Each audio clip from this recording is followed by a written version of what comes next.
of the Conservation Commission. Hi, Steve. Our first item of business is to read the Land, Water, and Life Acknowledgement Statement for the Town of Durham. The Town of Durham, New Hampshire wishes to acknowledge the spiritual and physical connection maintained by the Pennacook, Abenaki, and Wabanaki peoples to Endakina, homeland, Aki, land, Nibi, water, Lalawikak, flora, and Awasak, fauna. New Hampshire has been home to these indigenous peoples for thousands of years. The residents of Durham acknowledge the ongoing hardships endured by our indigenous neighbors after the loss of their unceded homelands, which we now steward. And we will work to foster relationships to support the well-being of indigenous people who carry forward the traditions of their ancestors. Let's go through our roll call. Why don't you start, Neil? Neil Slepian, Conservation, I'm sorry. This is the wrong meeting. Neil Slepian, Vice Chair. Veronique Luddington, Land Stewardship Coordinator. Rob Sullivan, Planning Board. Ben Phelps. Ann Lightbody. And Dwight Trueblood, Chair. There's no need to seat any alternates since we have a full house except for one person tonight. Except for Jacob. Yes, that's right. John or Steve. Yes. So, flip a coin. John, you want to take it since it's so good to have you? I can speak up, but you can have to vote. Okay, so we'll seat Steve. Don't fight over it. Okay, approving the agenda. Review of the minutes from March 4th, seeing as how they were approved at the last meeting. Okay. Thanks for catching that.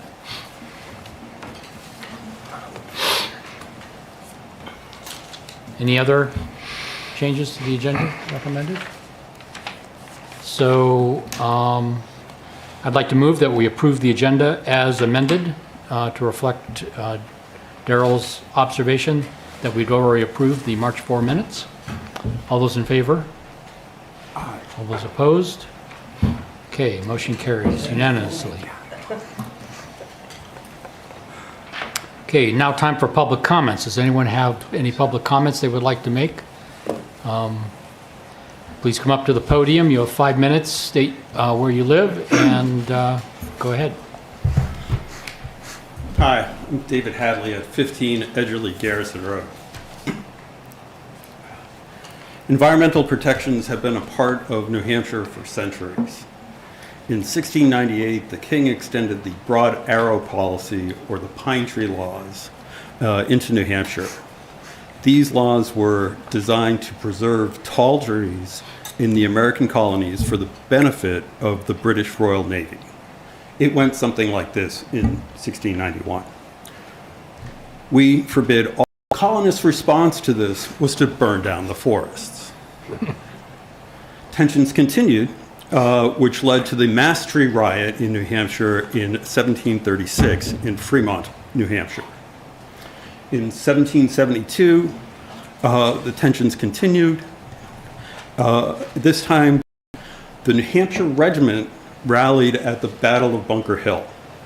The symbol on their flag was a pine tree. Two observations about the pine tree laws. People are passionate about what they can and cannot do on their own land. Instead of restricting the citizens on what they can do, on what they cannot do, imagine if the pine tree law was written and sounded more like this. The good people of New Hampshire shall grow and harvest the finest trees in the entire world. Only the best, tallest, and strongest pine trees will be from the original regulation in 1631. Do you see the difference? Rather than restricting and forbidding landowners, town ordinances should guide them to the desired outcomes. Conservation has had a long history in New Hampshire. The Federal Weeks Act of 1911 established the White Mountains National Forest to protect New Hampshire's watersheds.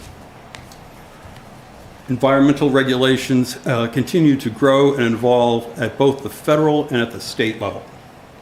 The complexity of implementing and administrating these laws resulted in the creation of the Environmental Protection Agency at the federal level in 1969 and in the New Hampshire Department of Environmental Services in 1987. Here in Durham, our regulatory guidance is the first of a series of layered protections. Our ordinances need to align with the state so that landowners like me have a chance of maintaining compliance with all of these laws. I recommend the Commission revise the dedicated shoreland protection ordinance and create a separate wetland protection ordinance. Combining the two regulations would be difficult to compose, hard to understand, and hard to manage. At a previous Conservation Commission subcommittee meeting, it was suggested that the various RSA and administrative rules be printed out and made available to agencies. These are administrative rules that are the DES interpretation of all of the state's RSAs.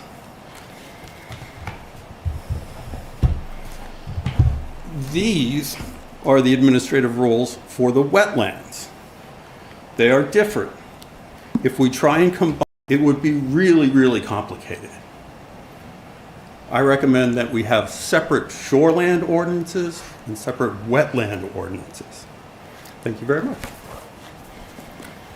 Thank you. Any other public comments people would like to make?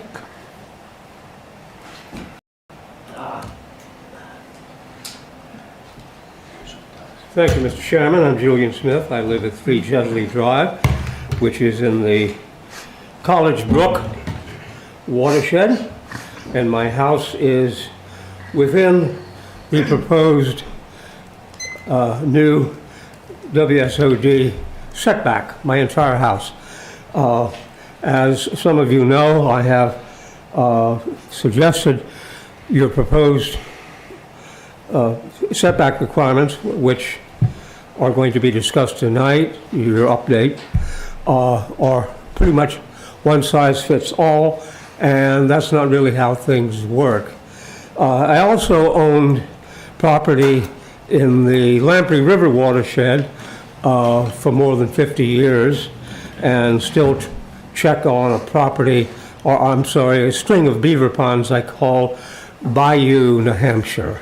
I'm from Louisiana Bayou country, and in the late 1960s, I imported some beavers that had been trapped in the western part of the state, and this was illegal. What I did was illegal, and I released them in my part of the watershed and the part of the watershed owned by Ina Thompson, who owned the Highland House property and more than 200 acres that she gave to the University of New Hampshire. With her permission, she liked seeing beavers. So I had active beaver ponds on my property. And over that period of nearly 50 years, I owned the property on Packers Falls Road with an old barn I had turned into a house. I frequently gave tours, and some of you older members might have gone on one of those tours of what I call Bayou, New Hampshire. A bayou is nothing more than what is still an unnamed brook flowing down to next to the intersection of Packers Falls Road and Bennett Road. It crosses under Bennett Road near that White House and barn at the corner. I found that's the only name I could find for it, Causey, C-A-U-S-E-Y, which is an English shortening of causeway. So I suspect it was called Causey Brook because there was a very convenient causeway crossing that brook near Bennett Road, where it came into it had been established there for thousands of years. And I have invited all of you, members of the Conservation Commission, to visit both my property on Chesley Drive, where I abut the much abused College Brook, which may soon become College Creek, if the Mill Pond Dam is removed. And it was originally called College Drain because it drained the chemistry lab and other facilities and took stormwater from the University of New Hampshire campus. I have invited you all out to my two properties, particularly the one on Woodridge Road, where I have about an acre and a half of wetland and marsh and a little swamp and some man-made ponds that I've been maintaining for more than 20 years. I turned what was a dump site into a neighborhood park, and I'm calling that my second Bayou, New Hampshire. So I play there, moving trees and digging, et cetera, playing with water most days. The last 2 days, my son and I have recycled two very tall white pines. Those two white pines got so tall, they were up above the tree canopy surrounding it. And you know what happens to a white pine in clay, growing over clay? If they get too tall, they get knocked over by the wind. And what I've done recently is, this was a twin pine, two big trunks like this. I have cut the trunks loose, taken off all the branches, and dragged them with come-alongs and chains and on rollers to recycle them, to use them beside a trail. So come out and see the mess I've made, and see the root in diameter. No, I'm sorry, it would be 12 feet in diameter from the center. And that's why it blew over. There are a lot of white pines growing on clay, and I will stop now because I've overdone my time. So thank you. Bye-bye. Thank you. Presentation by Robin Voigt of 2 logo design options.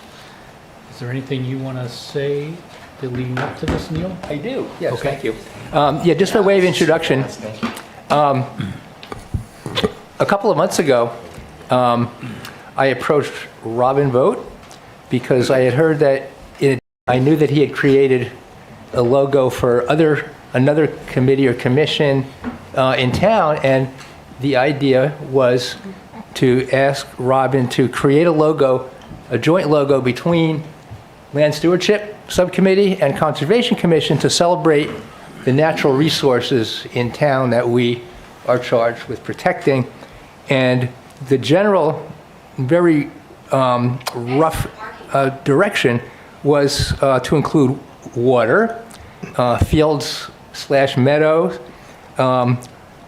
woodlands, wildlife, and potentially showing something about trails that we have. And Robin came back with 5 outstanding options, and then a logo working group was formed between Veronique and myself, and we met with Robin several times through probably at least 3 revisions. We were able to make Robin was able to make a presentation to the Land Stewardship Subcommittee. I think it was in March actually, and had hoped to make a presentation at our last meeting, but had some problems with his computer, but was able to get the revisions done that were suggested by the Land Stewardship Subcommittee in time for this meeting. Yes. I think I have the timing to vote on which one we'd like to adopt, and if we can accomplish that, then that will be in time for the Bio Blitz on May 17th for Veronique to work with some vendors to make up some merch for the Bio Blitz, make up some hats. I don't know what else you have in mind, certainly stickers. And secondly, to potentially raise some money through the sale of merch. So Robin, please take it away. Yes, I, for the record, Robin Vogt, 16 Oyster River Road. Neil expressed everything in terms of our conversations and everything in the past. I want to say thank you to you as well about what recommendations and what things they'd like to see. And after going through with Neil and Veronique some more, we have these 2 options available for you this evening. Just some background, as you see, RVID Solutions, I've had the pleasure of working with the municipality of Washington, D.C. and with Tyson's Corner, Virginia over the last 10 years in terms of their marketing and their and improving their logo and giving them a little bit more of a brand and a look, but also the Land Stewardship Subcommittee and the Conservation Commission as well. Just that branding. We're really focused, as you know, as a town on marketing and making sure that folks have an image that they can associate with the town. So this is a great way to do that for the Conservation Commission and the Land Stewardship Subcommittee. So in my presentation this evening, I can lay out for you the concepts. So as you can see, I presented this to the Land Stewardship Subcommittee. So you're seeing this maybe for the first time. First vision, very simple logo. Vision 2, finally putting it together. Vision 3, was very pleased with it, but of course there are some changes, as we know, in the graphics world, just to kind of finalize and fine-tune some items. And then finally, Vision 4 all together now, as you'll see there. That's one of the final logos that you will be looking at this evening. You can see the development over time in terms of color, the use of the leaves, also going from a very simplified logo to something that can be utilized not just on materials, but also on stickers and very easy branding materials moving forward. So here are the two. I'll return to these, of course, when it comes time. But for the final look at the logos, final concept A and final concept B, there are some subtleties in terms of differences, as you'll see, based on conversations and feedback from the Land Stewardship Subcommittee and discussions with Neil and Veronique. The first logo has two people walking the path still on the left-hand side, with the great blue heron in the center, with the sunrise in the center. That took some time to kind of figure out. And then in final concept B, rather than having the busyness of people walking the trail, and as you can see there, if I can even zoom in here, there are fish swimming inside of the Oyster River going into the sunlight as well. They're in there, and after discussions with folks in terms of like if you were to stitch this onto something, the hand side become one color. This is strictly based on conversations, again, that I had with printers and with folks who are doing any kind of stitch work or anything else. Having those simplified colors, as you start adding beyond 2 colors to anything, you're talking about an increase in cost. So it's the difference between $15 per item when you're looking at graphics. So we kind of went around that with the final concept B. And that's what it looks like blown up. Another quick detail, the 2 leaves that were present in the past logo, it was actually brought up by Rich Rain, that they actually they resembled an invasive species here to Durham, and I said we can't have that. So I was lucky enough to find a leaf that more signifies. So that is a pine leaf specifically that is being shown there. So, and as you can see, the colors, this was one of the final determinations as well. Before, where Durham Conservation Commission and Land Stewardship Subcommittee were both in green, and the commission as well, with the brown outline around it. Of course, my favorite thing is swag to promote. This is what you want to do, right? You want to get it out there to folks. So I have t-shirts, a mug right up, and hey, a pint glass. I know it's got iced tea in it. That wouldn't be my drink of choice in terms of using that pint, but it's an option that will be available, of course, in the use of that logo. So thank you so much for this opportunity to present these. I will go back to the 2 options here so you can kind of get a clear idea as you're determining going forward, but happy to take any questions or whether you're ready to move on. Totally good. I have a point of clarification on the colors. Sure. You said 2 colors, but I'm seeing like 4 or 5. When Yes, you correct. say color, you're referring not to tone, but to like green versus yellow? Or? Yes, so those greens are distinctly different from the trees in the background as well. So there's 3 different types of greens that are present there compared to the 2 that are on the side. The brown on the left-hand side, because it's fading into the green, that's a very easy stitch. That's a one-time process through after the white layer. So there's no additional cost that would be associated with that going thank forward. you. So what we'd like to do is just, at this point, just open it up for discussion, comments. Do you prefer one over the other? If so, why? And let's just chat about it for a few minutes, and then I'd like to take a vote. I would like to keep them pointed because we have until like 35. 7. Sure. Quickly. I'm just curious, why is the great blue heron white? The ones I noticed are gray, blue, and black. Was that too complicated? Yeah, so the inclusion of a great blue heron in terms of the blue color, thank you, Jillian, for the question. which makes it stand out on certain products, especially if you print on a blue sweatshirt, then you have a great blue heron on that sweatshirt going forward. So there's a little bit more versatility, and it also frees up the printer to just do one layer of the white on there and then the second layer of the additional colors. If you were to just do screen printing going forward. So having another dark blue color there would make it complicated. I actually thought it was a white egret, so Oh, interesting. Yeah. so they are roughly the same looking Yes. Yes. silhouette, if you will. Yeah. They are. What do you think, folks? I like number 2. You like And I want to thank you, Robin. It was really good of you to go to all this trouble with these. Yeah. Thanks. You got it. And thanks for not wearing your Mets cap. We're in the same boat right now in baseball, so that's why. I also like B, except I like the people on the path on A, sort of people and nature together. And also, when I look at B, I'm not really sure what that brown river is doing. And it's not immediately obvious to me that it's a trail.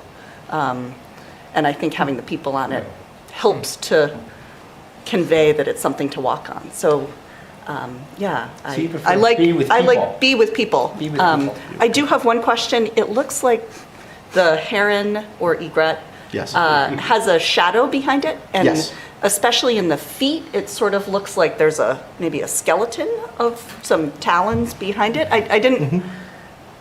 I guess I wasn't quite sure what the artistic view behind it. True, yes, but in terms of that, then it would be casted over the river, and therefore would take away from it at that point. So, and it's a subtle nod, like you're either going to notice it or not. I'm happy to remove it. It was something that the Land Stewardship Subcommittee specifically said that they liked the outline because it's able to give the bird in terms of its depth.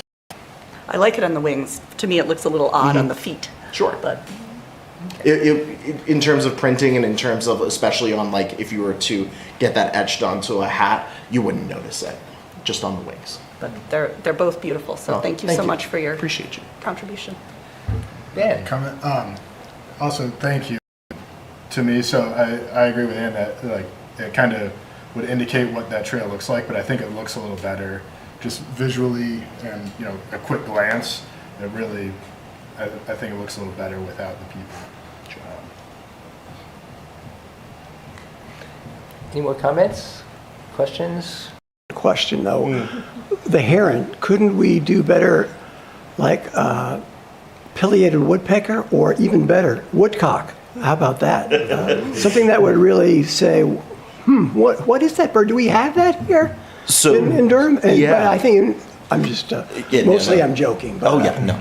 I mean, Oh, good. I was going to fire back just. you were going I'm glad you're joking. You were going to squash me? I was going to fire back and say, hey Steve, you're more than welcome to pay me for an extra 15 hours of work to draw it. Absolutely, for sure. We can work that We're out. missing out on the woodcock. You guys. I'll stick to timing. Okay, so just I'll tell you my comments if anybody's interested. I prefer B because I like the heron higher in the air because it just has a feeling of, I don't know how to put it, just kind of lifting up into the atmosphere, flying into the sun. It just has a lot more motion to me, and I just like that. The river's not poking out above. I prefer B. I see Ann's point about the people on the trail, but I agree with the comment about it being too busy and then thinking about if we're screen printing, if we're embroidering, if the logo gets small, are you going to really know application? I just think the one on the left, A, gets too busy with the multicolored trees. So I'm firmly going to vote for B for those reasons. So quick show of hands, who prefers A? Who prefers B as is? I'll call it a white egret flying across the sun. In B, the top of the head sort of disappears because it's white on yellow.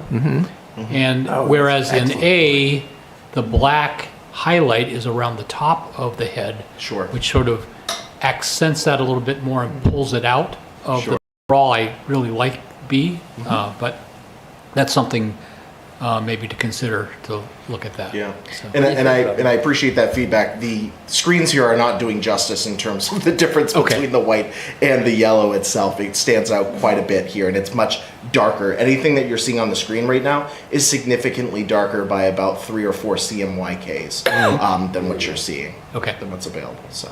The other thing that I'd like to point out is that the way that the sun is done with the dark and the light rays is like the Durham town logo, and is also like the IMAC logo.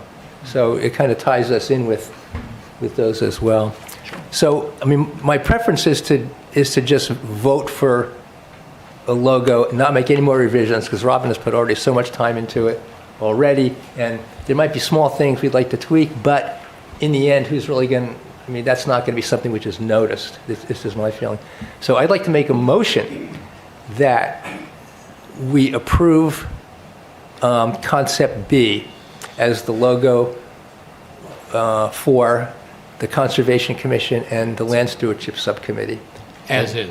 As That's the one is, right right. No revisions to be. Second. Second, okay. Can we Okay. go around? Well, we can just do it by show of hands since no one seemed to really approve or fall on the A side. So all those that would like to approve logo style number B for the Durham Conservation Commission, please raise your hands. Those opposed? Motion carries. So moved. We Okay. now have a logo.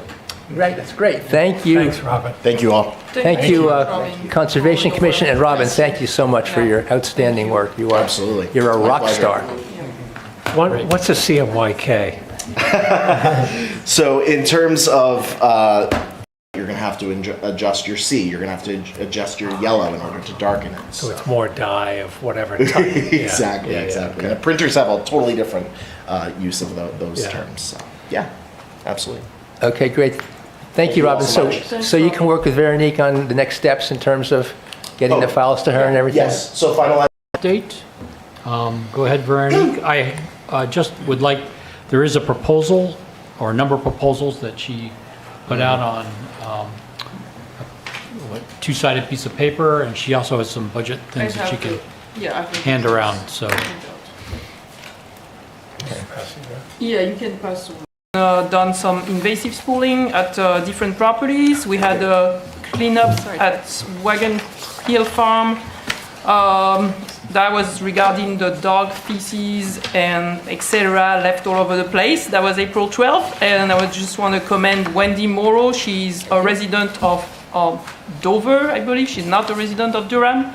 And she took it upon her hands to organize a group of dog owners that she works with regularly, and printed pamphlets, bought dog poop bags out of her own money, and organized a very successful hour-and-a-half cleanup on a Sunday morning.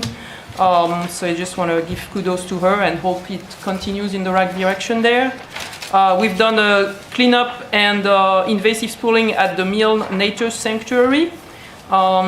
We worked with 77 8th grader on Friday at Jackson's Landing to celebrate Earth Week. They really wanted to use their last hour and a half before the school break to do something to help us.